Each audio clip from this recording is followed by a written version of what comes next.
যে আমাদের পশ্চিমবঙ্গে শুধু মানিকচকে এতটা যে বেকারত্ব আছে সেটা আজকে নিজের চোখে আমরা এখন দেখতে পাচ্ছি। আজকে তো দ্বিতীয় দিন, আর শিবরাত্রি ছিল বলে সবাই জল ঢেলে এসছে, সারা রাত ঘুমায়নি বলে অনেক বেকারত্ব ছেলেগুলো যা ছিল তারা কম এসছে।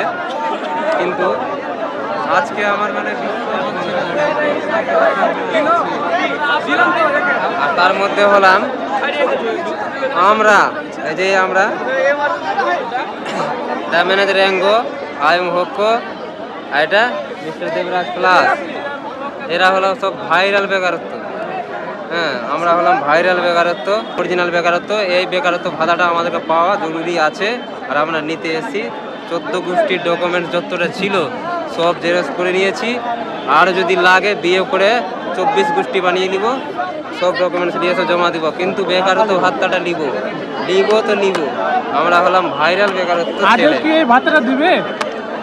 অবশ্যই দিবে, দিতে হবে। কিন্তু আমাদের এই বেকারত্ব, পশ্চিমবঙ্গে বেকারত্ব সংখ্যাটা অনেক বেড়ে গেছে, ওটা তো বাড়বেই, জনসংখ্যা বাড়ছে, বাড়বেই। হ্যাঁ, ওটা ঠিক আছে। তো যারা যারা বেকার আছো, এইটাই হলো আমাদের পরিচয়। কেউ কিছু বললো মেরে দিলাম লাত, হ্যাঁ, একই বলে বেকারত্ব।